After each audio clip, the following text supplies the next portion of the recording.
Sebagai unsur yang bertanggung jawab dalam mempertahankan kedaulatan negara kesatuan Republik Indonesia, maka TNI dalam hal ini Angkatan Darat perlu segera untuk membuat satu konsep pertahanan. Pemerintah daerah di IKN sendiri adalah pemerintah daerah khusus yang dipimpin oleh kepala otorita. Jadi semuanya serba khusus dan baru memang. Jadi perlu ada konsep-konsep yang tidak bisa serta-merta seperti yang sudah ada.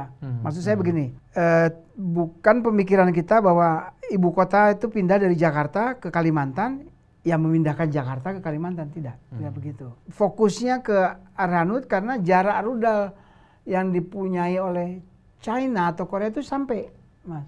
Dari perhitungan kita di rudal balistik. Ya, rudal balistik itu sampai China, ke sampai ke titik IKN. Mana yang lebih baik, Pak? Pertahanan di Jakarta atau pertahanan di IKN, Pak?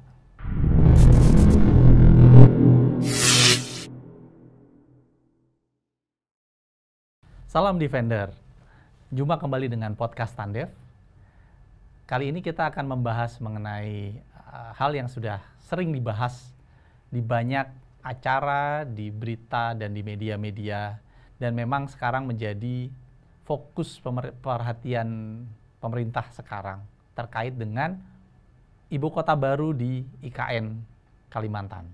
Nah, untuk itu Tandev kali ini akan fokus membahas mengenai bagaimana IKN dari sisi pertahanan, dan kali ini kami mengundang narasumber yang menurut kami sangat memahami dan memiliki konsep yang cukup baik untuk kita tampilkan dalam acara Tandev kali ini. Selamat datang Pak Adipati Karnawijaya. Ya, terima kasih. Beliau Mayor Jenderal TNI, beliau aktif di IKN dan kebetulan beliau juga staf ahli Kasat ya Pak ya? Staf khusus. Bapak, staf khusus Kasat dan ditugaskan untuk ibu kota Nusantara di IKN. Nah Pak, mungkin saya langsung pertanyaan aja ya, Pak Karna. Saya panggil Pak Adipati atau Pak Karna yang nanya Adipati, Pak? Orang Pak Adipati ya. Pak Adipati, terkait dengan IKN nih Pak, kami sangat tertarik karena selama ini kita hanya membahas IKN dari sisi ekonomi, dari sisi bencana. Kan Pak Jokowi bilang bahwa kenapa di Kalimantan? Karena Kalimantan adalah pulau yang tidak terkena gempa, tidak dalam garis gempa. Sehingga tidak ada resiko tsunami, tidak ada resiko gempa. Dan secara geografis ada di tengah-tengah Nusantara atau tengah-tengah NKRI. Nah, di beberapa, mungkin bukan podcast ya, kalau kita lihat di media juga sempat mengulas tentang pertahanannya IKN nanti bagaimana. Ada ancaman dari utara, kemudian alur laut, ALRI gitu ya Pak. Nah, persis dia ada di alur laut Kepulauan Indonesia yang kedua ya Pak ya, di Selat Kalimantan. Nah, kami ingin tahu nih Pak, dari sisi Bapak yang mengkonsep tentang IKN, mungkin boleh diceritakan ke teman-teman Defender Pak, kira-kira seperti apa nanti konsep pertahanan di IKN itu Pak. Monggo Pak, silakan Pak. Baik, Pak Adipati. Terima kasih Mas Ito. Para Defender, salam Defender. Jadi betul yang disampaikan oleh Mas Ito tentang pertahanan di ibu kota negara ini memang sesuatu hal yang perlu segera dikonsepkan. Kalau boleh saya menceritakan sedikit tentang awal situasi dan kondisi serta bagaimana ibu kota Nusantara ini berada dipandang dari sudut pertahanan. Ya. Sebagaimana kita ketahui bahwa Pulau Kalimantan itu ada satu negara yang berbatasan langsung secara darat dengan kita, dengan Indonesia, yaitu Malaysia. Dan jaraknya itu tidak terlalu jauh dibanding waktu kita ada di Jakarta ya. Sekitar kurang lebih 1.000-1.500 km. Kemudian ada juga alur laut Kepulauan Indonesia yang tepat melintasi wilayah ibu kota Nusantara, yaitu di Alki 2. Nah, ini yang menjadi concern awal tentang konsep pertahanan selanjutnya. Demikian juga dengan angkatan udara atau dari ruang udara. Di ruang udara ini tentunya menjadi tanggung jawab Angkatan Udara juga untuk melakukan pertahanan. Jadi dari 3 matra baik darat, laut pun udara, semuanya perlu dipertimbangkan dan disiapkan dalam rangka mempertahankan ibu kota Nusantara. Sebagaimana kita ketahui bahwa ibu kota Nusantara kita ini adalah satu-satunya di dunia yang merupakan tempat atau lokasi yang tidak ada samanya. Artinya berbeda dari negara manapun.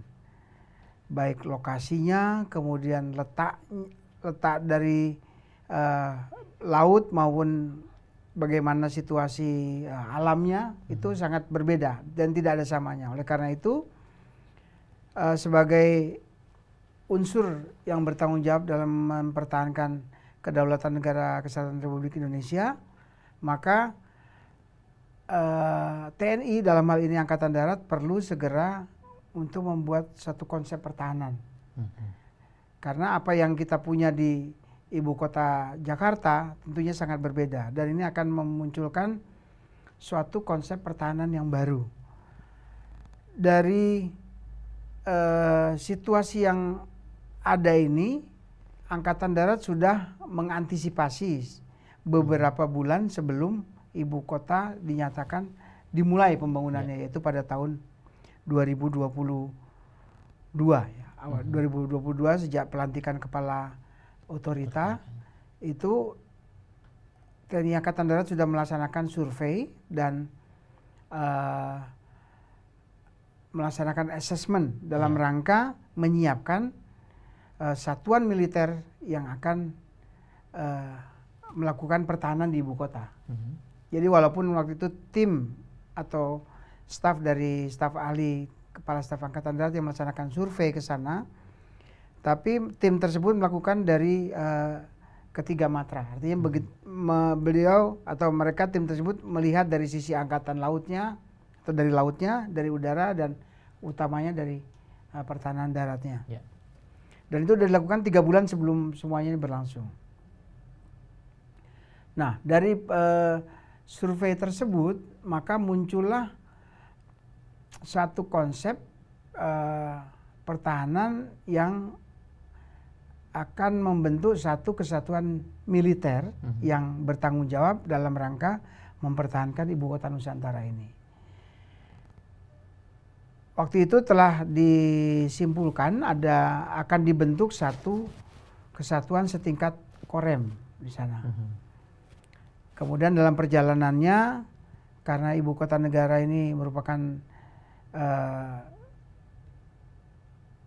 wilayah strategis nasional yang di dalamnya terdapat presiden, wakil presiden, kemudian perwakilan-perwakilan dari negara asing, kemudian juga DPR, MPR, dan lain sebagainya, sehingga diperlukan satu kesatuan militer yang levelernya itu lebih tinggi dari Korem. Berarti ini nanti akan naik jadi Kodam. Jadi Kodam, gitu, nah. ya?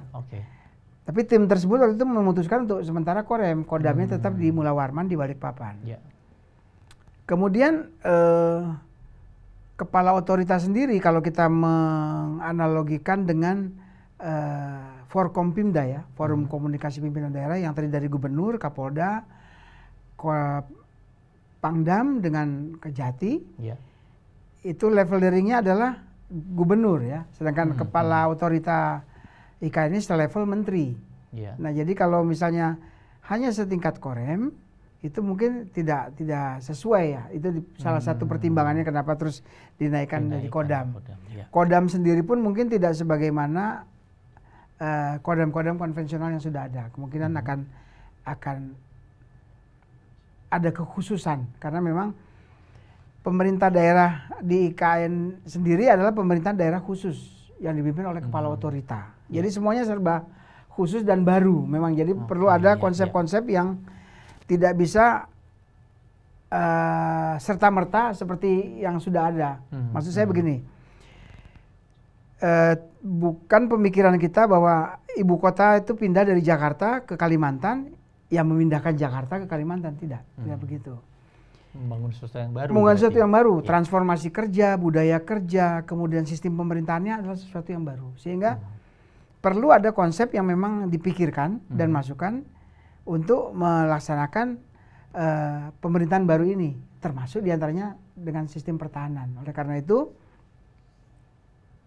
dari awal sudah kita harus memikirkan bagaimana ini sistem pertahanan yang akan dibentuk di sana, dan bagaimana mekanismenya dengan pimpinan daerah, Pemda khusus ini dari otorita ini. Jadi semuanya sekarang masih sedang dipelajari, didiskusikan dan disiapkan untuk munculnya undang-undang sehingga nanti terbentuk sesuatu pemerintahan yang baru.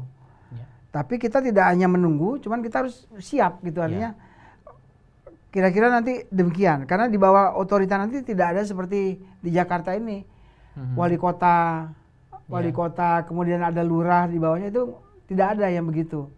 Karena tidak ada juga DPRD yang mewakili wilayah IKN itu yang saya ketahui. Dan sementara ini sedang terus dipikirkan bagaimana bentuknya. Nah, terus bagaimana nanti di bawahnya otorita? Itu sedang dipikirkan apa nanti bentuknya. Kalau yang sempat saya ngintip yang sedang dipikirkan itu adalah dibagi dalam wilayah-wilayah pengembangan, wilayah pengembangan. Nah, makanya kita dalam hal ini yang membentuk untuk bagaimana sistem pertahanannya nanti, kita lagi mencoba beberapa konsep dan tentunya akan menerima masukan bagaimana nanti yang pas.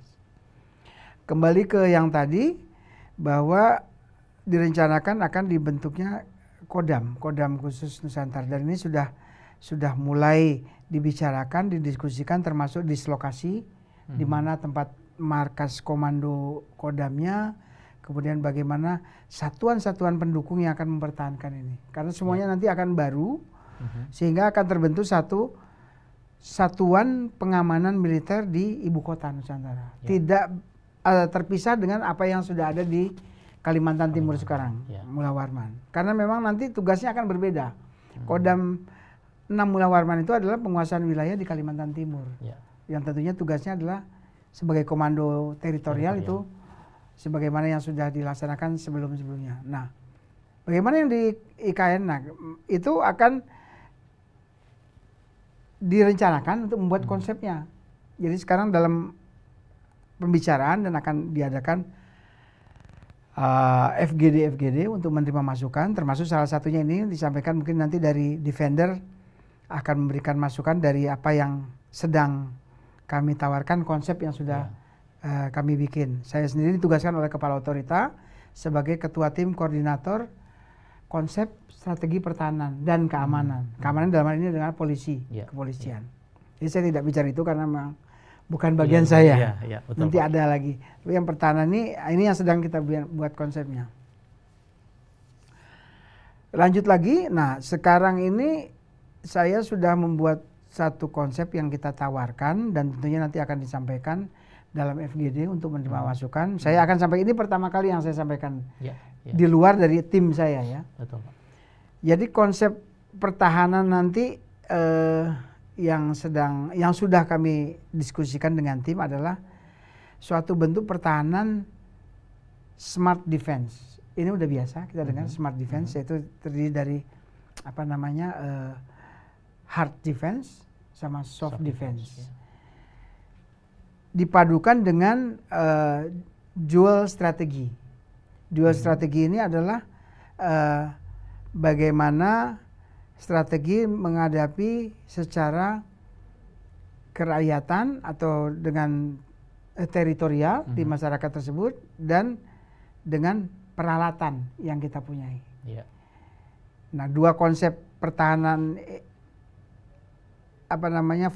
faktor pertahanan inilah yang akan kita coba tawarkan. Jadi yaitu konsepnya yaitu mengenai tentang smart defense dan dual strategy. Nah, faktor-faktor yang mendukungnya sebagaimana kita ketahui bahwa untuk pertahanan itu adalah yang terlibat adalah 3 matra. Darat, laut, udara. Ini masih kita pakai. Dan di sini akan saya tambahkan dengan cyber. Jadi saat ini cyber itu adalah sesuatu yang harus ada dalam melaksanakan pertahanan. Karena serangan sekarang itu tidak hanya dengan secara fisik, bahkan dimulai dengan cyber dulu. Nah, bagaimana konsep pertahanan cyber kita untuk mempertahankan itu. Ya. Karena yang diserang bukan hanya nanti sistem pertahanan kita, tetapi sistem elektronik atau teknologi yang berada di ibu kota itu yang akan diserang terlebih dahulu sehingga kota itu jadi lumpuh. Ya. Nah, jadi cyber atau satuan cyber ini dia tidak hanya melindungi atau mempertahankan unsur militernya juga, tetapi apa yang sudah kita buat di ibu kota negara inilah yang harus dilindungi juga. Karena konsep yang dilakukan oleh salah satu kedeputian, yaitu kedeputian transformasi hijau dan digital, inilah apa istilahnya ya, center of gravity-nya ibu kota Nusantara. Karena kita ketahui salah satu prinsipnya ibu kota Nusantara ini adalah smart. Smart tentunya based on elektronik dan teknologi. Nah, teknologi ini bagaimana? Semuanya sekarang nanti akan direncanakan sudah memakai teknologi. Mulai kita masuk sampai kita keluar, selama berada di dalam, semuanya teknologi. Nah, kalau terkait sama ini, Pak Adipati, kan sekarang kita lagi sering menghadapi, kalau bicara ini kan kita melihat skenario ya Pak ya. Iya. Jadi bicara pertahanan, kita ngomong skenario, kita bicara skenario yang mungkin terjadi. Nah, yang sering terjadi sekarang itu kan sering digunakan juga istilahnya itu asymmetric hybrid warfare, Pak. Jadi pertempuran atau peperangan yang tidak seimbang, asimetrik dan hybrid. Artinya di situ ada perang, tadi Bapak bilang ada perang ekonomi, perang sosial, perang cyber juga. Jadi udah tidak lagi dilihat dari matra udara, laut, darat, tapi juga ada cyber. Dan nanti ada lagi skup ekonominya, perang sosial dan lain-lain tadi kita sempat discuss. Nah, konsep tadi itu untuk untuk mengcounter itu maksudnya atau ada konsep lain Pak? Smart tadi itu Pak, kalau boleh tahu. Yang saya sampaikan tadi adalah awal dari bagaimana konsep pertahanannya, yang terdiri dari smart defense dengan dual strategy tadi. Nah, untuk membentuk ini tentunya nanti akan kita ada pembicaraan satu lagi namanya konsep strategi pertahanan itu sendiri. Nah, itu mulai dari doktrin, bagaimana postur pertahanan di dalamnya dan unsur-unsur yang lain itu nanti akan dikembangkan lagi. Tapi untuk name-nya sebagai gimmick kita pakai istilah smart defense tadi itu ya Pak? Iya. Jadi smart defense itu adalah sistemnya, tapi di dalamnya itu tadi dengan ada di catatan saya. Kalau secara ini Pak, secara postur kekuatan ya Pak ya? Iya. Apakah tadi kan Angkatan Darat konsepnya dengan pembuatan Kodam baru. Nah, kalau Angkatan Udara ini masih rencana Pak ya, kita masih konsep. Apakah juga akan ada membangun misalnya apa? Pangkalan udara juga di sana? Ya, baik. Atau ikut dengan pangkalan udara yang di Kalimantan Barat, Pak? Iya, kalau untuk dua matra tersebut mereka tidak sampai saat ini saya belum mendengar mereka akan membentuk pangkalan baru. Oh, oke, Pak. Jadi masih support dari... Iya, Angkatan Udara sebetulnya mereka sudah membuat satu satuan yang untuk mengcover atau melindungi IKN. Tempatnya di Halim, sudah terbentuk itu satuannya. KOSEK, ya, Komando Sektor Pertahanan IKN. Sudah ada. Oh, khusus dibentuk KOSEK sendiri, Pak? Iya, KOSEK sendiri IKN. Itu udah, kan saya sering lihat itu ya, udah terbentuk dan itu sudah sejak tahun lalu. Sedangkan untuk Angkatan Sektor IKN, ya, di sana lanutnya adalah kan di Domber ya kalau saya namanya Domber itu tidak membentuk satu pangkalan udara baru.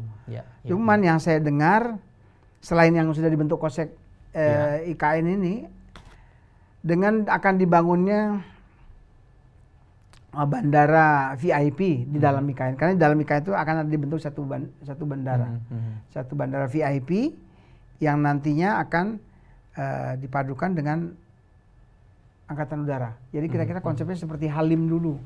Dulu kan Halim ada lanut Halim dengan sipil kan. Sama masih sekarang masih gitu. Nah, tapi ini masih belum tuntas saya dengan dia. Yang jelas tapi pembangunan bandara VIP itu sudah berlangsung. Nah, apakah itu nanti di situ akan berarti dibentuk satu istilahnya nanti kalau VIP itu berarti nanti skuadron 17, skuadron 45 yang VIP akan juga pindah ke sana gitu ya Pak ya?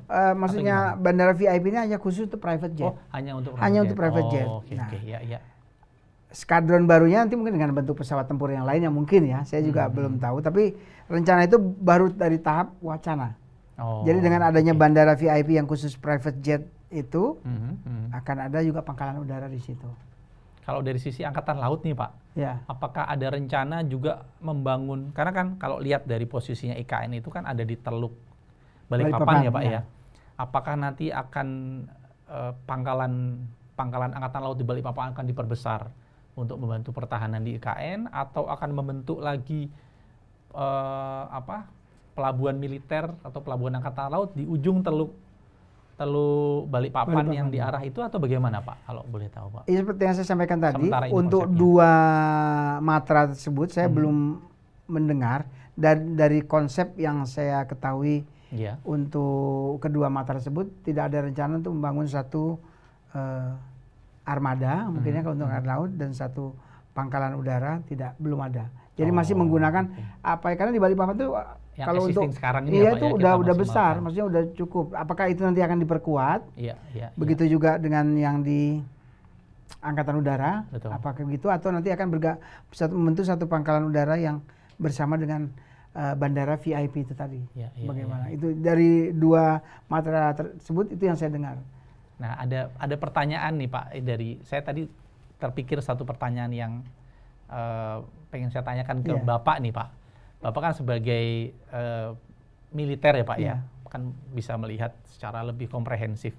Nah, kalau bicara pertahanan IKN yang nanti akan direncanakan dengan pertahanan Jakarta sekarang kan, sekarang kan ibu kota masih di Jakarta, dan sudah dibangun strategi pertahanan ibu kota DKI ini dengan sudah lama Pak ya, dari zaman Indonesia Merdeka sampai sekarang konsep pertahanan ibu kota itu sudah dibangun, sampai kita juga tahu batalion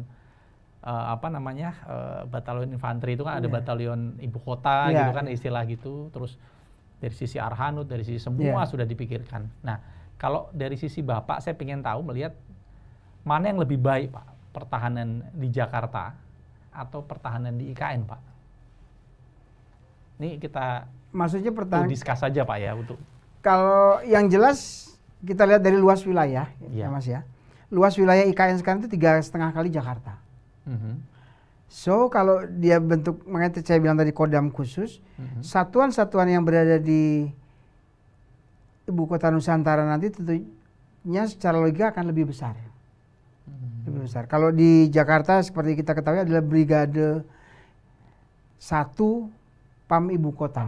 Terdiri dari 3 batalion infanteri, 1 batalion kavaleri, dan 1 batalion Arhanud kalau nggak salah, itu lengkap. Jadi kalau yang di IKN nanti akan lebih besar. Brigadenya mungkin brigade plus, udah ada konsepnya tuh di Serena Angkatan Darat itu sudah ada. Kavalerinya itu brigade juga. Dalam satu brigade. Satu brigade. Jadi brigade infanterinya itu plus. Kavalerinya yang saya tahu kemarin itu brigadenya plus juga.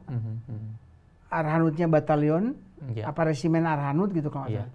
Dan mostly akan dikembangkan dengan resimen Arhanud, karena kita kemarin dalam diskusi di Angkatan Darat kemarin mencoba untuk apakah kita akan seperti pertahanannya Israel dengan membuat Iron Dome itu. Itu kan tuh domainnya Arhanud itu ya. Betul. Itu kita akan mengarah ke sana dalam konsep yang akan kita jadi berikan. karena wilayah IKN yang jauh lebih luas dibanding Jakarta sekarang, maka lebih susah sebenarnya ya. Lebih susah karena fokusnya ke Arhanud, karena jarak rudal yang dipunyai oleh China atau Korea itu sampai, Mas. Dari perhitungan kita di rudal balistik. Ya, rudal balistik itu sampai China, ke sampai ke titik IKN. Makanya kita ancaman tersendiri berarti. Iya, harus kita pikirkan ya, walaupun itu tidak kita harapkan, tetapi dari segi pertahanan kita harus pikirkan itu.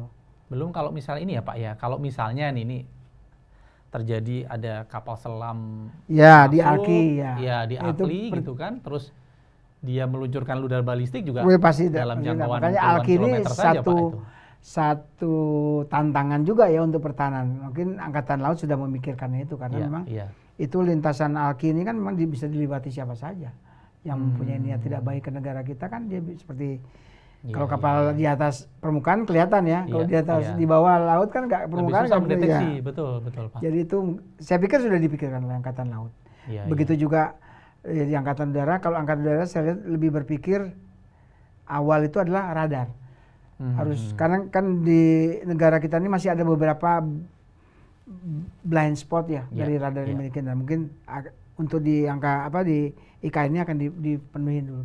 Mungkin fokusnya ke situ Dari kalau sisi pertahanan udaranya. Iya. Nah, kalau misalnya ini Pak, ini saya coba berpikir dari yang masyarakat awam ya Pak ya. Ada yang bilang, oh kenapa sih dibangun ibu kota di IKN? Salah satunya karena tempatnya lebih masuk ke dalam, lebih susah dijangkau, sehingga musuh akan susah untuk menyerang. Beda sama Jakarta misalnya. Jakarta posisinya itu sangat strategis, langsung berbatasan juga dengan AKLI nomor 1 ya Pak ya. Artinya musuh masuk dari utara bisa langsung menyerang Jakarta dari sisi pertahanan. Tapi kalau IKN lebih susah karena posisinya ada di tengah-tengah Kalimantan dan posisinya juga terlindungi karena ada Malaysia juga sebagai buffer di utara gitu kan. Nah, cuman saya tergelitik sih Pak, kalau misalnya musuh aja susah untuk menyerang, berarti kalau misalnya terjadi peperangan atau pertempuran yang langsung menyerang ke IKN, bala bantuan juga akan lebih susah juga mungkin Pak. Iya. Untuk membantu membantu pertahanan Pertahanan IKN di misalnya ya, misalnya secara tiba-tiba serangan kilat ke IKN gitu ya. Ini kita bicara skenario Pak ya kalau pertahanan. Terus yang ada di situ batalion bertahan gini-gini, tapi kan mungkin karena kekuatan musuh lebih besar sehingga kan lama-lama habis, sehingga perlu bantuan. Nah, dengan posisi IKN yang terpencil masuk ke tengah Kalimantan, apa nggak lebih susah juga Pak untuk memberikan bantuan ke pertahanan kita nih? Menurut Bapak gimana, Pak? Pertama saya tanggapi mudah tidaknya dibandingkan dengan Jakarta. Iya, iya. Nah, kalau Mas ketahui nanti itu sekarang nggak ada lagi yang tidak mudah. Contoh, awalnya atau sekarang ini akses dari Bandara Balikpapan ke IKN itu sekitar 2,5 jam karena belum jadi tolnya. Nanti setelah jadi akhir tahun 2024 ini itu hanya setengah jam.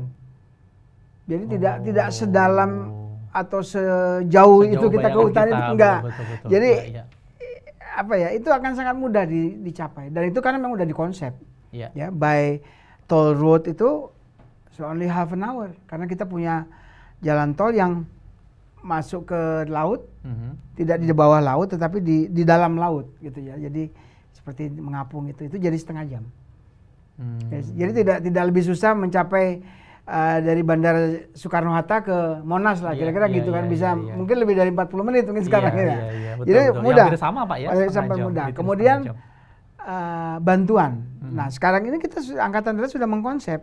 Salah satunya adalah mengkonsep bagaimana pasukan pertahanan atau satuan-satuan militer yang dibentuk nanti untuk mempertahankan IKN. Seperti yang saya sampaikan tadi, brigade infanteri itu 1 brigade plus. Kemudian kalau di Jakarta 1 batalion kavaleri, di sana adalah brigade kavaleri. Begitu juga Arhanud di sana kan jadi resimen, jadi besar. Jadi kita menyusunnya itu berdasarkan perencanaan pertimbangan untuk luas wilayah sebesar IKN itu berapa satuan yang diperlukan. Kalau misalnya dalam peperangan atau terjadi peperangan, dari situ perlu bantuan.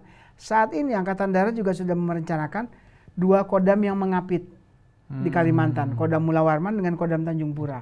Itu sekarang juga sudah mengkonsepkan bagaimana kodam tersebut mempunyai tugas menjaga wilayah di luar IKN ini. Dari segi teritorial, yang tentunya kita punya konsep untuk operasi teritorial ya, dari 2 kodam itu. Itu dari 1 pulau aja. Jadi 1 pulau kita sudah merencanakan atau paling tidak sudah mengkonsepkan 2 kodam ini yang akan menyangga, menahan. Gitu. Nah, kalau pertahanan itu Pak ya, kalau kami melihat pertahanan terkadang melihat dari sisi ancaman. Nah, kalau menurut Bapak nih Pak, dari semua ancaman 3 matra, darat, laut, udara, oke, cyber kita pikir karena kan itu kan pasti akan terus ada. Kalau dari 3 itu, matra, darat, laut, udara, yang paling mungkin melakukan penyerangan atau gangguan terhadap pertahanan di IKN itu adalah dari sisi darat, laut, apa udara Pak? Kalau menurut Bapak, yang probabilitasnya paling besar, analisa. Nah, ini susahnya, tergantung kita menganggap Arhanud itu bagian dari udara apa dari Oh. darat? Nah, karena ini Itu masuk ke doktrin masih berarti, Pak, ambigu ya? itu, masih Iya, ambigu. iya, Kalau di oke. kita Arhanud itu angkatan darat, bajunya angkatan darat. Iya, Tapi di iya. luar Arhanud itu angkatan Masuk udara. angkatan udara, betul. Nah, betul. karena dia air to air ya, atau Iya. air to air. Nah, ini seperti yang saya sampaikan tadi bahwa Mhm. jarak jangkau rudalnya China atau Korea itu masuk. Ya, Korea kemungkinan enggak ya. Dibandingkan dengan China, mungkin kita ancamannya dari China, ya. China, iya, Itu iya, masuk. iya. Nah, itu untuk yang dari darat. Dari yang udara itu pasti kena Kena radar kena lah. dulu, Pak, ya. Kalau laut, alki. Hmm. Jadi itu sangat mengkhawatirkan juga. Bahkan mungkin bisa seimbang atau bahkan lebih bahaya yang dari laut ya, Dari alki laut, ya. Karena kalau itu menurut Bapak lebih kemungkinan resiko ada besar di laut laut, memang, ya. laut. Karena Justru dekat malah sekali. Kalau misalnya skenario ada penyerbuan pasukan lewat darat atau masuk lewat Kalimantan Utara Kalimantan Utara, misalnya, itu lebih kecil kemungkinannya, Pak, ya. Kecil, pertama medannya. Oh, Medan. Medannya. Iya, Kedua iya, kita iya. punya 2 kodam itu tadi yang Kita punya dari benteng Medan iya, gitu ya, sejak Pak, dari ya? perbatasan Iya, iya, kita iya, sudah alam. menjaga. Dan itu pasti sekarang ini konsep angkatan darat sudah pasti mengarah ke sana. Jadi kalau untuk darat serbuan dengan infanteri lah katakan, ya cukup effortnya harus tinggi banget itu. Atau kalau mungkin ada gangguan-gangguan keamanan, ini kita masuk ke keamanan karena pertahanan keamanan kan Iya. juga terkait ya, Pak, ya. Dari aktor-aktor non-state itu, Iya. Pak, misalnya ada gerilyawan masuk Iya, lah atau iya. separatis masuk, gangguan keamanan di seputar IKN. Karena kan sempat di Kalimantan juga ada isu-isu Iya. separatis, bukan separatis, maaf, ada Radikal ya. radikal Iya, betul. dan lain-lain, gerakan radikal. Terus Iya. kemarin juga ada konfrontasi sosial juga Iya. kan, Pak, dulu lah ya beberapa belas tahun yang lalu terkait etnis. Ini apa bisa jadi gangguan keamanan di IKN juga nggak, Pak? Kalau yang non-state actor ini dari luarnya dari Filipina Selatan ya, itu yang kita khawatirkan. Oh, karena Bapak memang melihat dari Filipina Selatan, Filipina Selatan karena di situ Jadi gerakan Moro itu, itu, Pak. tapi Oh. saya pikir apakah mungkin sempalannya atau pengikutnya yang ada di Indonesia yang mungkin masuk. Kalau mereka ke bawah kayaknya tidak cukup berani. Apa lewat Poso ya, Pak, ya tadi mungkin? Bisa lewat Sulawesi, bisa lewat Sulawesi. dari Kalimantan Utara masuk. Nah, Oh. tinggal dari masyarakat kita yang terpengaruh nggak dengan ajaran-ajaran itu. Nah, ini Iya, adalah salah satu tugasnya Kodam ya, dari segi teritorial harus teritorial. betul-betul deteksi dininya itu betul-betul ditingkatkan kualitasnya. Karena yang paling memungkinkan dari yang kita pelajari, saya dulu juga pernah bertugas di Badan Intelijen Negara, Iya, karena iya. BIN itu juga melakukan survei sebelum IKN ini diadakan. Jadi betul-betul mendetek bagaimana tanggapan masyarakat di sana tentang Iya. ada ibu kota baru dan apa dampaknya dari radikal yang dari utara ini. Nah itu ada tapi kecil dan kita bisa monitor dan Iya, bahkan iya. menegasikan lah istilahnya karena memang dihadapkan dengan bagaimana kita melihat dengan bangganya masyarakat di Kalimantan itu bahwa tempatnya mereka akan dijadikan satu ibu kota. Ini terlihat sekali, Mas. Jadi itu jadi salah satu unsur kekuatan tersendiri kekuatan, ya, Pak, ya. untuk pertahanan. Ya, kalau ya? kita lihat memang center of gravity bangsa Indonesia kita ini adalah rakyatnya. Betul, Pak. Dan rakyat di dalam rakyat itu apalagi COG dari rakyatnya adalah Pancasila. Bagian Udah. dari pertahanan Iya. rakyat semesta itu ya, Iya. Pak, ya? Iya, Once iya. Pancasila kita rusak, maka rakyat kita akan rusak. Rakyat rusak, maka habis sudah COG-nya. Betul. Kita nggak bisa lagi, atau saat inilah paling tidak belum bisa center of gravity-nya itu angkatan perang kita kah atau bagaimana? Tidak, tapi sistem pertahanan rakyat semesta inilah yang masih kita Dan itu kembangkan. kayaknya pernah ada yang kalau saya melihat ada momen di mana itu diuji ya, Pak, ya, karena saya ingat pernah ada saya lupa itu apakah anggota ormas atau politik tertentu atau organisasi tertentu mengatakan bahwa IKN itu tempat jin buang anak waktu itu kan.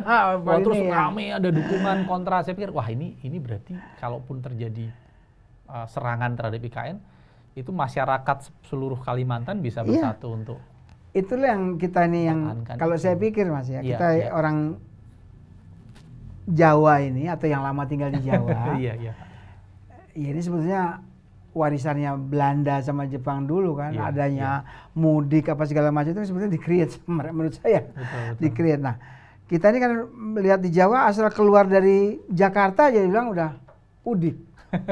Apalagi di keluar Jawa. Iya, stereotip Awalnya istilahnya sebelum begitu. saya melihat sampai di Kalimantan, bayangan saya itu Kalimantan hutan banyak binatang, pohonnya gede-gede. Begitu saya injak IKN, sekarang susah nyari pohon yang gede. Karena yang tempat IKN sendiri adalah sekarang di bekas hutan tanaman industri, monokultur, ya kan? Iya. Bukan satu. Wah, mana nih pohon yang gede? Nggak ada. Jadi artinya bayangan kita bahwa di luar Jawa itu yang tadi itu kan belantara, nggak ada. Makanya sekarang udah itu yang memang harus disampaikan kepada masyarakat luas bahwa tidak segitunya masa di Kalimantan, even di IKN ini sendiri enggak. Itu kan apalagi nanti dengan tahun inilah kita lihat pertengahan tahun ini bahkan udah jadi itu kantor Istana Presiden, kemudian Sumbu Kebangsaan, Plaza Kebangsaan, kantor 4 Kemenko, wah udah jadi yang sangat indah lah pasti. Bisa dilihat lah di bukan podcast YouTube yang dari relawan YouTuber yang menyiarkan itu, kita akan terlihat terbuka gitu, bahwa nggak ada itu ya itu seperti yang saya bilang tadi, itu pemikiran orang kita yang terlalu lama tinggal di Jawa. Masih Jawa sentris ya, Pak, ya, Presiden juga menyampaikan bahwa kita membangun yang Indonesia sentris. Itu sangat betul. Once kita injak keywordnya di situ. Keywordnya itu. Karena selama ini memang kita mau nggak mau kita terpikir. Saya pribadi sendiri menyampaikan, wah luar Jawa nih untuk dinas ya. Biasanya kita ya mungkin kita sebagai udah tanda tangan kontrak gak ada masalah, tapi ke anak-anak keluarga kan pasti, aku keluar Jawa, keluar Jakarta aja bingung. Iya, itu yang mungkin mesti harus digaungkan terus-menerus supaya masyarakat Indonesia khususnya yang ada di Jawa itu mulai berpikir tidak Jawa sentris lagi. Betul. Itu visi misi dari Bapak Presiden ya Pak ya. Oke. Baik Pak, mungkin waktu kita sudah habis. Pak Adipati, terima kasih atas waktunya Pak Adipati. Kita sudah banyak membahas mengenai IKN cukup panjang, walaupun setengah jam ini waktu yang sangat pendek ya Pak Adipati. Nanti kita banyak diskusi lagi ya. Iya, banyak hal masih kita bisa ulas mengenai IKN. Belum dari sisi kerawanan bencana, itu sebenarnya kan masuk ke pertahanan ya Pak ya. Dari bagian dari asymmetric warfare yang hybrid tadi. Dan ada resiko juga ketika IKN ada di posisi hulu, kemudian